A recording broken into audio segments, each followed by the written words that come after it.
I'm the Reverend Bret Hayes. I'm here in Oak Grove Cemetery because so many of the early parishioners of St. John's are buried here.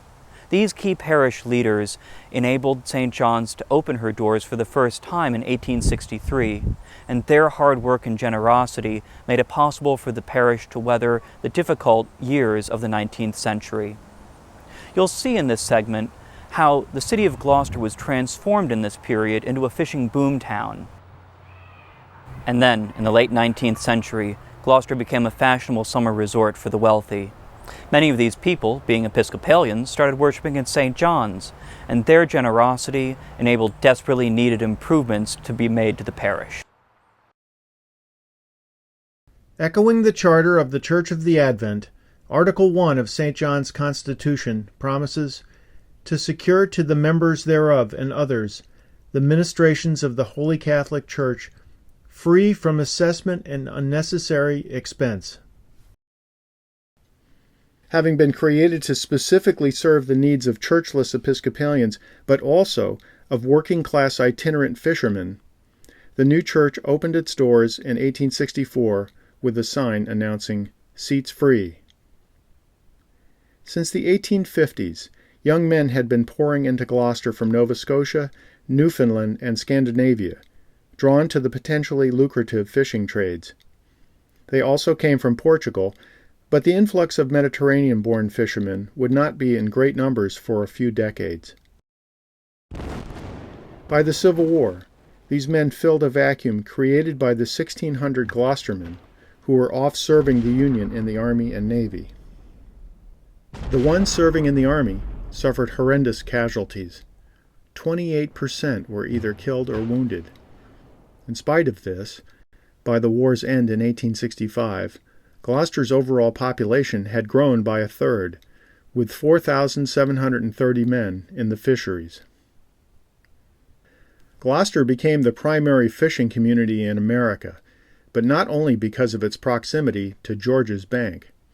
Of significance was the development of transcontinental railroads, the use of scientific methods of food preparation, and improvements in schooner design, sails, and nets. And it wasn't just steady work that lured men down from Canada. Unique to Gloucester was its system of cooperative insurance, by which the loss of a ship would be divided among all the investors of the port, and unlike other places, the crews were promptly paid in cash at the end of every voyage.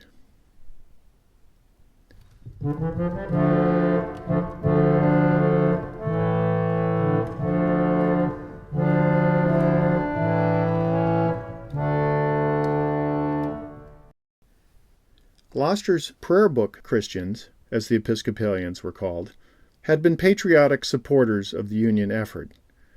They were of equal social status to any of the merchants who lived on Middle Street.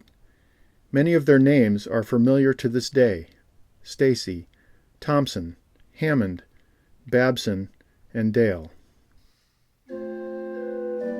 John H. Stacy was St. John's first senior warden and the man who signed the contract for the building of the church in 1864. He remained senior warden for the rest of his life. His 37-year service now seems unimaginable. As many of the early rectors lasted only a few years, Stacy was the glue that held the parish together. A proprietor of a successful clothing store on Main Street, John Stacy's residence was 44 Middle Street, just 2 doors down from the church. He lived with his wife Sarah and his maiden sisters Mary and Flora, who ran the Stacy Academy, a private school for well-bred boys and girls. Alfred Mansfield Brooks, who attended school there in the 1870s, later devoted several pages on the academy in his autobiography, Gloucester Recollected. According to Brooks, Sarah was a taskmaster. John did his best to avoid manual labor, which could shed light on his attraction to church business. The carefully attired Stacy would rarely miss a Sunday morning service. But Mrs. Stacy had little admiration for her husband's devotion to St. John's, and with almost equal regularity could be heard noisily splitting firewood through the windows in the nave as the service was progressing. When Stacy died in 1900, he was buried in Oak Grove Cemetery, where we can find the final resting place of many of St. John's founding parishioners. John's son, James, took over the day-to-day management of Stacy's clothing store by the time he was 20 and continued the business for 60 years. When it closed after his death in 1941, it was the longest-running business on Main Street. Charles Perkins Thompson, the most prominent lawyer in Gloucester, came to town in 1857. He was the man who officially called together the meeting of the Episcopal Society to incorporate the parish. A critical benefactor along with Theron Dale, Thompson served in the Massachusetts House in the 1870s and was elected to the U.S. Congress in 1874. Charles' wife, Abby Thompson, was one of the first of the many women over the years who have tirelessly worked behind the scenes to support the parish. She was instrumental in founding the Ladies' Parish Aid Society and served as its president for 25 years. Under her direction, the ladies began a tradition that is still very much alive today. They sewed all year round, making goods for the church fair, which was even then an important fundraiser. In his History of St. John's, written for the 90th anniversary, Sumner Vibert described Abby Thompson as a loving, gracious woman whose personal charm made a lasting impression on all whom she knew. Later, their daughter Grace Thompson became an ardent, lifelong supporter of St. John's. In the first part of the 20th century, Grace spent years raising money to pay the choir boys, who by then were typically paid 15 cents per Sunday. William Babson was the eldest son of John James Babson, Gloucester's foremost intellectual. The moderator of that first meeting to incorporate the church, he became the original treasurer and served several years as either warden or treasurer until the 1880s. He worked as a cashier of the Gloucester National Bank. Mary Isabel Wyman came to Gloucester in 1855 to teach in the girls' high school and was made principal the following year. She fell in love with William Babson, and they were married in 1861. The two were among the Episcopal Society members who worshipped out of Magnolia Hall. Mary Isabel served on the board of the Sanitary Commission, the predecessor of the Red Cross, throughout the Civil War. Her only brother was killed as a colonel leading his regiment in the summer of 1862. John Soames Weber, the civil engineer who also signed the contract to build the church in 1864, was an ardent supporter who gave generously when the church was in financial straits until he died in 1890. His sons John Jr. and William later served as officers of the church. Henry E. Merchant, the first junior warden, was a tailor and proprietor of a summer boarding house. Franklin K. Woodbury, a merchant, was the first clerk in 1863 and the organist from 1865 to 1867. Unmarried, he lived with his father Obadiah at 33 Middle Street. And Alfred Fitz Stickney followed Woodbury as clerk and later was a vestryman. Stickney was a newspaper editor of the Cape Ann Advertiser, the Telegraph, and from its inception, the Gloucester Daily Times. A talented stenographer, he was elected clerk of the Common Council for the city of Gloucester in 1888.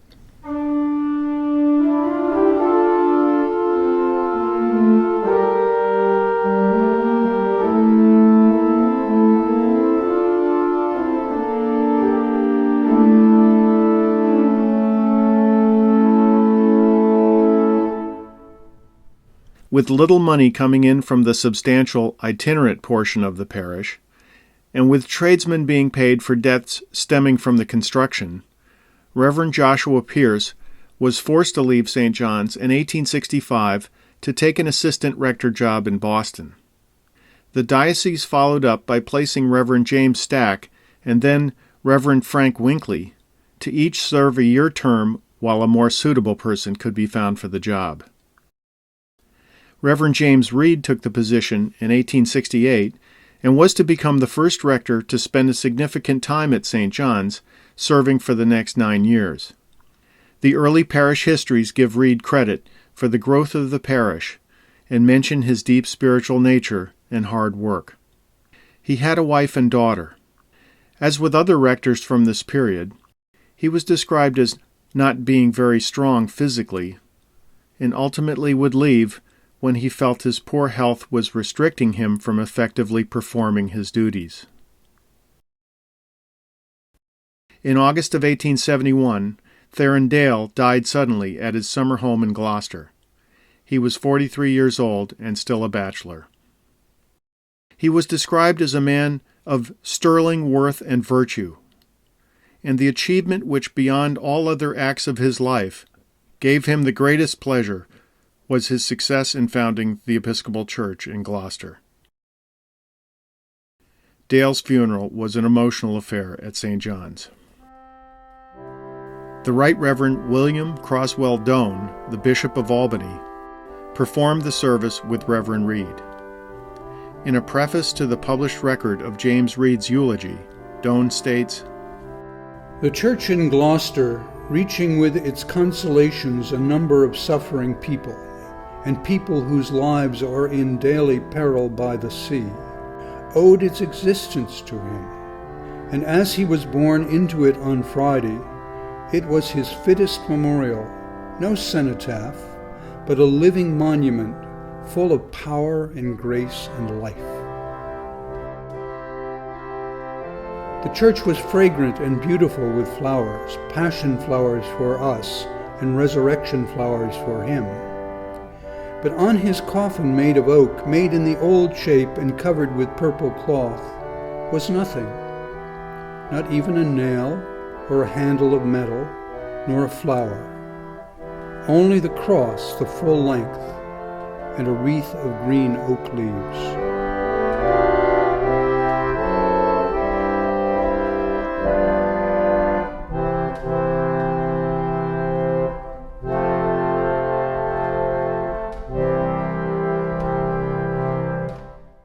Reverend Reed spoke for some time in comforting tones, describing the moment of death. At the end of his eulogy, he said, "If in time to come any shall ask concerning him, who now so many may mourn, then let someone lead them hither, and say that this house of God, in its lowly simple beauty, in its living spiritual ministers, is his most fitting memorial." Dale was buried at the family plot in Oak Grove Cemetery. A stone mural tablet, donated by the Church of the Advent, was affixed to the wall in the sanctuary near where our organ is today, a visual reminder of the blessing that was Theron Dale. Its inscription echoed the words Bishop Doane included on Dale's coffin plate, "Thou shalt see greater things than these." 4 months later, a letter was received from the executors of the Dale estate. It contained the news that Theron's will arranged for the settlement of the mortgage on the church building. With this debt settled, Bishop Paddock consecrated St. John's on September 18th of 1874. As there was no rectory, the clergyman robed at the Stacys and processed down Middle Street to the church. Dale's siblings continued his $1,000 annual pledge in his honor. In 1876, after 9 years of service, Reed left St. John's to minister elsewhere. When he died in Webster, Massachusetts, a few years later, his body was returned to Gloucester for a funeral at St. John's. He is buried with the Stacys in Oak Grove Cemetery. Reverend William Hooper served the following 5 years, but was not up to the task physically. Although St. John's was successful with mission work, its finances were hand-to-mouth for most of the first 3 decades. Several times, the parish required infusions from the diocese. We cannot understate the importance of the generosity of the Thompson and Weber families, who provided financial assistance during these times. Many members had meager income, and a box of clothes was kept at the back of the church for anyone in need. Hooper left in 1882 due to poor health, but one of his accomplishments was the resumption of regular services in Rockport, an effort that had been begun with Reed. Reverend Charles Hayden came to Gloucester with his wife and 2 children and served as rector for 8 years until 1890. Under his leadership, the church began again to grow in numbers. Hayden completed the formation of a congregation in Rockport, which was soon known as St. Mary's Mission.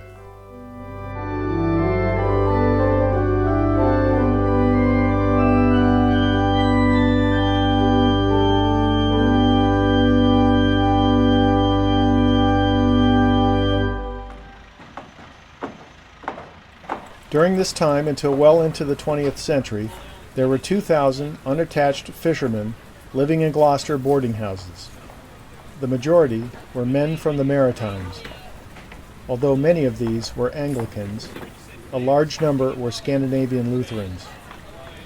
These men attended St. John's whenever they could, as they prepared themselves spiritually for the rigors of the North Atlantic. The young rectors of St. John's repeatedly petitioned the diocese to set up a mission on the waterfront. This ultimately resulted in the founding of the Fishermen's Institute on Duncan Street in 1895. This was designed as a club where the men could relax between voyages in an alcohol-free environment.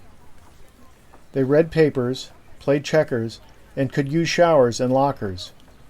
It was strictly Protestant, but non-denominational and generously supported by St. John's. 1884 was the year of the greatest fish landings by pound. Gloucester Harbor was home to 501 vessels, of which 415 were schooners. To support this booming industry, Gloucester's fish-related infrastructure flourished. By 1870, there were 30 fish-curing establishments, most with their own wharves, and 60 companies listed as wholesale fish dealers.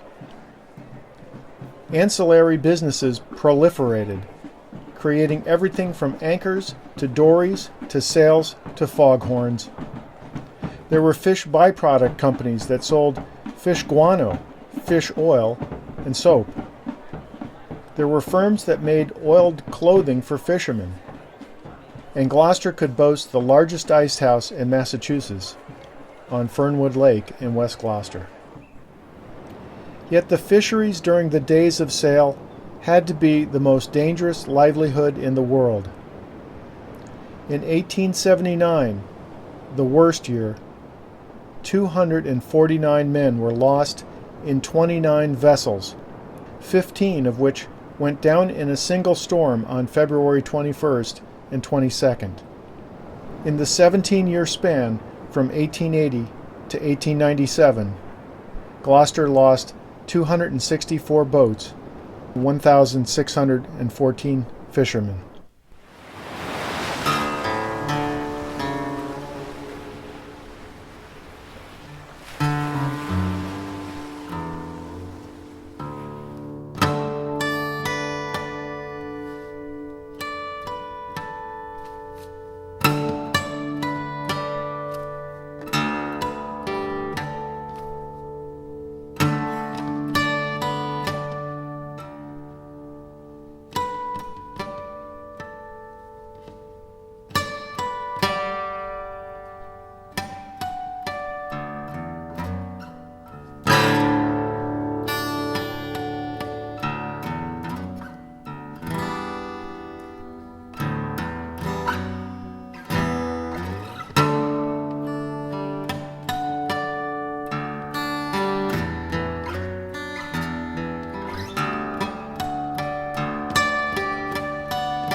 Of all the hundreds of Anglican and Lutheran fishermen who came down to Gloucester from Canada, the most iconic and possibly the most famous was Howard Blackburn. Although we can only assume he attended services at St. John's, both from his heritage and by the fact his funeral was held there, Blackburn exemplifies the toughest of the men working during the great days of the Gloucester fisheries. Arriving from Nova Scotia in 1880, he joined the crew of the Grace L. Fears. 2 years later, fishing halibut off Newfoundland, his dory was separated from the main boat in rough seas, snow, and fog. Rowing for days without sleep, freezing wet, and with his doryman dead beside him, he found rescue by brute endurance and a miraculous will to survive. The trip cost him his fingers, toes, and half of 1 foot. He returned to Gloucester, crippled, at the age of 24. After gratefully accepting $500 raised for him by a local newspaper, he set up a tobacco business on what is now Main Street. Just before Christmas in 1885, he returned the money for the benefit of fishermen's widows and orphans. He began selling liquor in 1886, and his Blackburn Tavern became the best-known saloon in the city. But Howard Blackburn was not content to spend his life off the sea. By the turn of the 20th century, he had successfully sailed single-handedly across the Atlantic twice.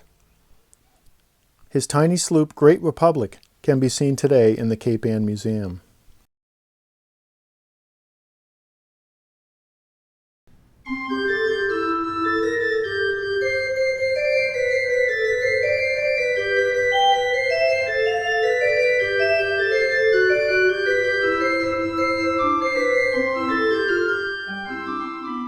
Beginning in the 1880s, something else occurred which would shape the history of both Gloucester and St. John's. Gloucester was quickly becoming a popular summer destination for the leisure class. By then, electric trolley cars could bring people from downtown to Rocky Neck, Annisquam, and Lanesville. Several enormous hotels were constructed. Wealthy people began to arrive to summer here from all over the country. They built sumptuous houses on Cape Ann, and because many of these were Episcopalians, they started attending services at St. John's. Between 1892 and 1902, John Mills served as rector, coming from the Church of the Advent in Boston. Father Mills understood that for St. John's to survive, it needed to leverage the support of these wealthy summer residents. His efforts towards this made a great difference. From this point on, in the years before the Great Depression, these people provided a third of the money necessary to run the parish each year.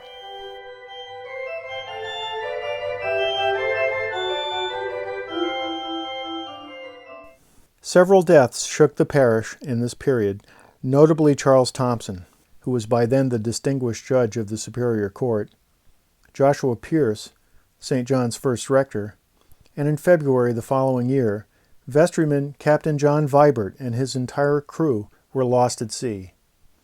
The newspaper account of the tragic loss of the Samuel V. Colby minced no words, saying, "Given up, all hope gone. The good craft which sailed away many weeks ago will never return.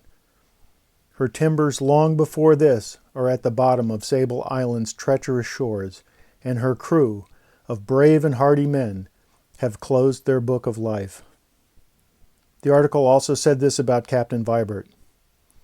Captain Vibert, master, resided at 98 Maplewood Avenue, 50 years old, and leaves a widow and 3 children. He was one of the most experienced masters sailing from this port for over 20 years. He has been a good fisherman and deservedly popular. He was a genial and kind friend and an affectionate husband and father. His vessel was the 4th that winter, lost in the herring fishery. Although St. John's rectors had been preaching occasional services in the summer hotels, Bishop Lawrence made sure that Cape Ann had Episcopal summer services in no less than 5 different locations. Now, affluent businessmen from all over the country, from places like Philadelphia, Pittsburgh, and Kansas City, could attend summer worship in pleasant surroundings on Eastern Point in Magnolia and Rockport. Father Mills organized the first boys' choir and St. Andrew's Brotherhood for Men. Mills also saw to the creation of an endowment fund. It was named the Beach Fund after Mrs. Beach, who donated bank stock shares for this purpose. Once these wealthy members were spiritually attached to the modest church on Middle Street, Reverend Mills began to find willing donors to make desperately needed renovations or acquisitions. In 1895, with the help from the Beach Fund and generous summer parishioners, Father Mills purchased the exquisite altar in Reredas and had it dedicated to the memory of Reverend James Reed. This is one of the first altars to be designed by church architect Ralph Adams Cram, who would later go on to design the Church of St. John the Divine in New York City. The reredas, or screen above the altar, has the figure of Christ as its central theme. There are 2 rows of saints grouped around the central figure. The top row shows from left to right Peter, Matthew, and Mary the mother of Jesus, John, Luke, and Mark.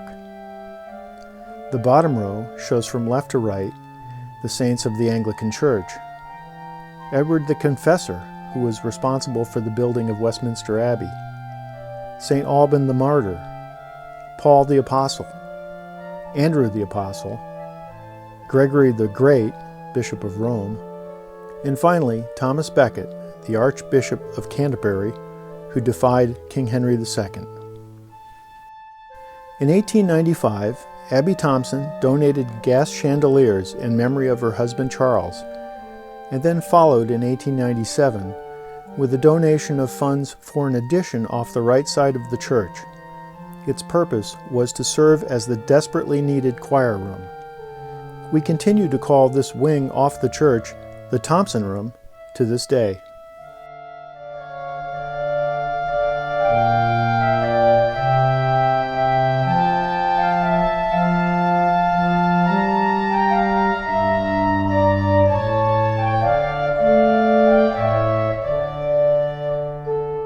With the dedication of the Reredas, with its very medieval, very English saints, 1895 was the high water mark of the Oxford movement's influence on St. John's. After that year, things became much more in tune with the regular Protestant Episcopal style, which valued preaching over elaborate liturgy and morning prayer over frequent communion. This was because the diocese was in the capable hands of Bishop William Lawrence. Nicknamed the banker's bishop for his fundraising skills, he was quoted as once having said, "In the long run, it is only to the man of morality that wealth comes. We, like the psalmists, occasionally see the wicked prosper, but only occasionally. Godliness is in league with riches." Lawrence was a successful man among successful men, and he realized that the church could appeal to businessmen and their families if it offered middle-class amenities and preached a gospel of optimistic service. He put in his own young men as rectors, the first at St. John's being Reverend A.A. Binnington in 1903, and 4 years later, Reverend Charles Tyndall. Like Lawrence, Tyndall was a traditionalist, and for him to come to St. John's, the vestry had to agree to several of his demands. These included the removal of the sanctuary lamp, the removal of the Benedictus from the communion service, and the cessation of singing the creeds, the confession, and the Lord's Prayer. He would also control the matter of acolytes, and candles were to be completely at his discretion. In 1906, the vestry voted to purchase Elwell House for a rectory. It was located at 165 Washington Street, next to Oak Grove Cemetery. With help from Bishop Lawrence, Tyndall was able to persuade the great mining engineer, John Hayes Hammond Sr., to pay the $4,000 loan for the house by the following year. Socially, this was the heyday of the wealthy summer people, especially the ever-generous Hammond, who had a particular compassion for the simple, rugged fishermen, and provided them with a special burial ground at Beechbrook in West Gloucester, and the Cape Ann Fisherman's Home at 136 Eastern Avenue. He was also a great benefactor of St. John's and would soon be instrumental in helping to finance the much-needed parish hall. The Raymond, Pollard, and Rhinelander families were other generous donors among the summer colony. After Reverend Tyndall had the new Este pipe organ installed at a cost of $1,800, his young daughter became ill. He and his wife decided her best chance for recovery would be a warmer climate. As 1907 came to a close, Tyndall resigned to take a position in the South. The vestry invited Reverend Joseph Cooper to supply the service on January 28, 1908. Cooper was so impressive that 2 days later he was offered a full-time position at the annual salary of $1,500. Upon his acceptance, the vestry empowered him to hold Sunday services at the Moreland Casino and the Hawthorne Inn at Bass Rocks. Cooper would stay for 28 years, the longest tenure of any rector at St. John's. He would bring a period of unparalleled prosperity and continuity to the parish. The little church in Gloucester that endured the nickname God's Barn was thriving.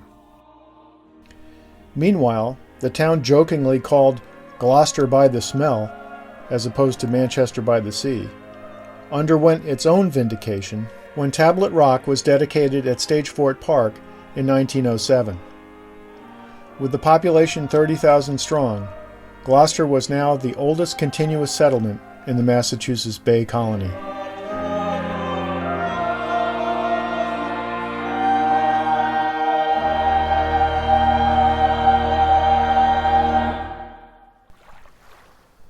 Along with the social transformation provided by the wealthy, the fishing industry was also transformed, with technology once again being the catalyst.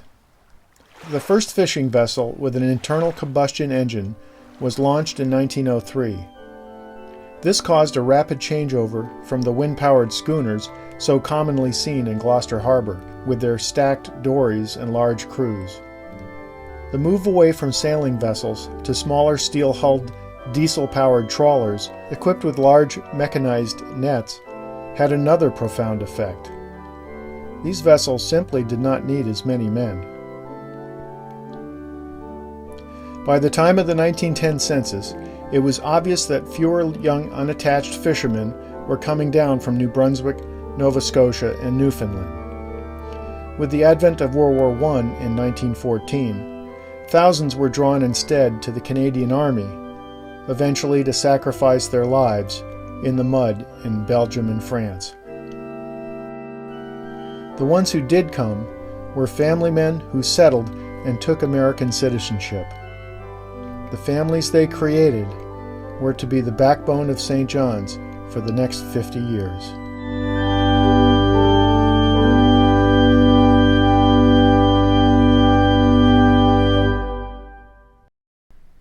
As I went down in the river to pray, studying about that good old way, and who shall wear the robe and crown, good Lord, show me the way. Oh, mothers, let's go down, come on down. Oh, mothers, let's go down in the river to pray. As I went down in the river to pray, studying about that good old way, and who shall wear the starry crown, good Lord, show me the way. Oh, sisters, let's go down, come on down. Oh, sisters, let's go down in the river to pray. As I went down in the river to pray,